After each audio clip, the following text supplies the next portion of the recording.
For centuries, this melody has drifted through playgrounds and schoolyards. A simple tune, sung in innocence. Yet, at the Silent Lodge, we ask, what if it's more than a game? What if this rhyme hides centuries of fire, collapse, and even sacrifice?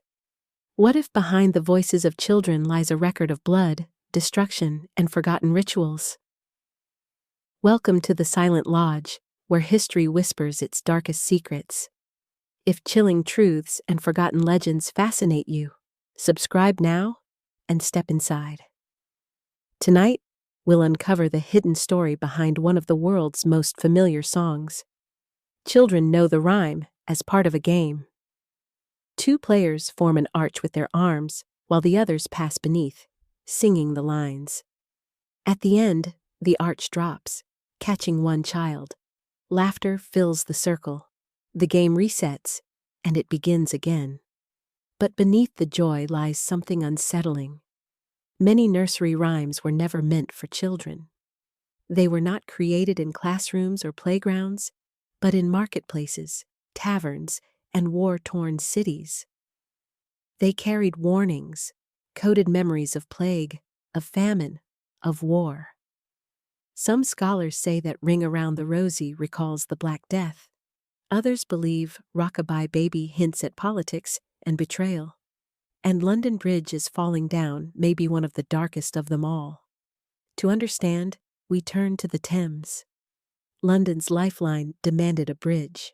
The Romans first built one of wood, but the river was relentless. The structure was swept away. Saxons replaced it, but fire and flood returned again and again, claiming what men had tried to build. By the Middle Ages, London raised a stone bridge, a marvel of engineering, lined with shops, homes, and even a chapel. For over 600 years, it stood as both a crossing and a community in itself. But even stone could not protect it forever. The structure became overcrowded, unstable, and dangerous. Imagine walking across a bridge so packed with houses that you couldn't see the river below. A bridge that was always groaning, always being patched, always feared. To live near London Bridge was to live under its shadow, aware that at any moment it might crumble. The bridge wasn't just a crossing, it was the beating heart of London. Merchants sold goods along its sides, travelers passed through on their way to the city, and royalty crossed in grand processions. Yet behind the grandeur lay constant fear. Repairs stretched on for decades. Fires returned to consume its timbered houses.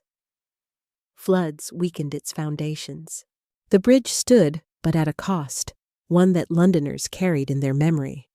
And when a city cannot forget, sometimes it sings instead. Thus, the rhyme may have been born. London Bridge is falling down. The verses themselves seem to remember the failures. Build it up with wood and clay will wash away. And indeed, they did. Build it up with iron and steel will bend and bow. Again, true. Each material mentioned in the rhyme reflects the futility of finding permanence.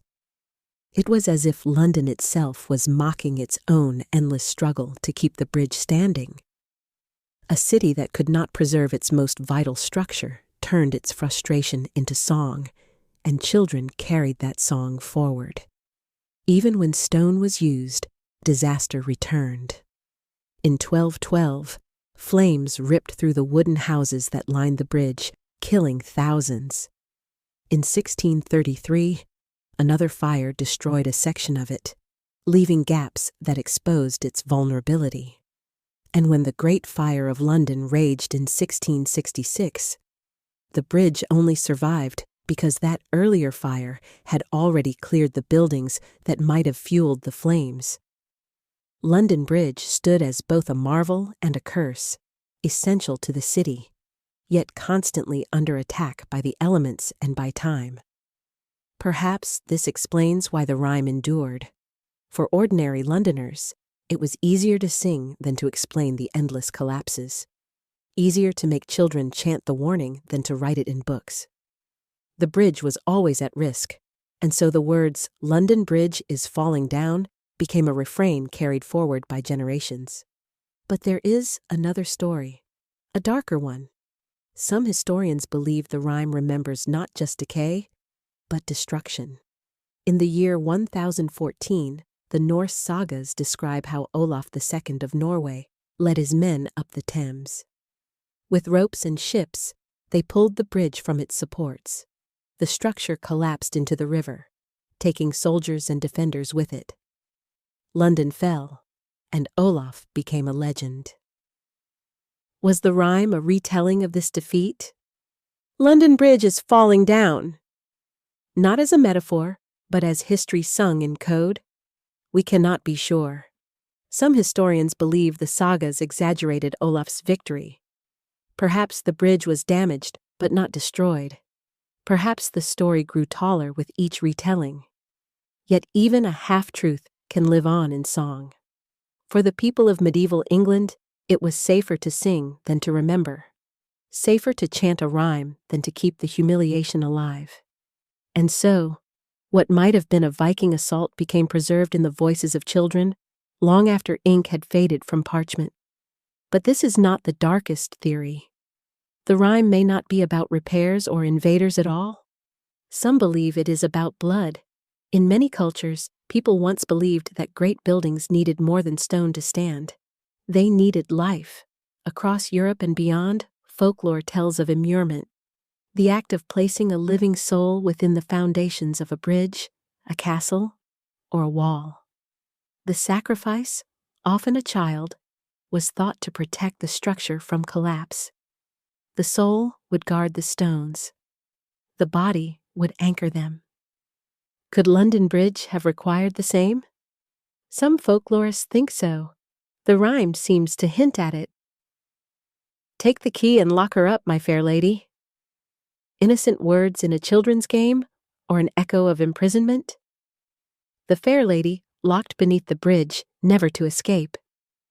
The sacrifice remembered only through song. This idea might sound like pure legend.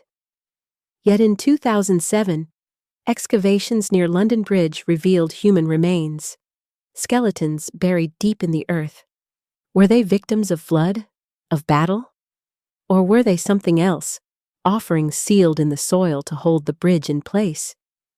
No document proves it, but absence of evidence is not evidence of absence, and the bones themselves refuse to give answers. They merely whisper. The identity of the fair lady remains another puzzle. Was she the Virgin Mary, invoked to protect the city on her feast day? Was she Matilda of Scotland, the queen who ordered early bridges built? Was she Eleanor of Provence, who once held control of bridge revenues? Each possibility ties the rhyme to history. Yet the darkest theory lingers still, that she was no queen at all, no saint, but a child, a nameless soul, sacrificed to the stones, immortalized only in a nursery rhyme. Imagine the chill of such a possibility. Each time the rhyme is sung, the memory of that sacrifice is kept alive, disguised as play. Children chant, "London Bridge is falling down, my fair lady," and in doing so, they unknowingly echo a ritual that bound life to stone. And so, we return to the present. London Bridge has been rebuilt many times. The medieval bridge was finally torn down in the 19th century, replaced with a more modern structure. In the 20th century, yet another bridge was constructed, and the previous one was sold and shipped stone by stone to Arizona. Today, tourists cross a safe and ordinary bridge, unaware of the weight of its past. Yet the rhyme endures. Children chant it in classrooms, in playgrounds, in languages across the world.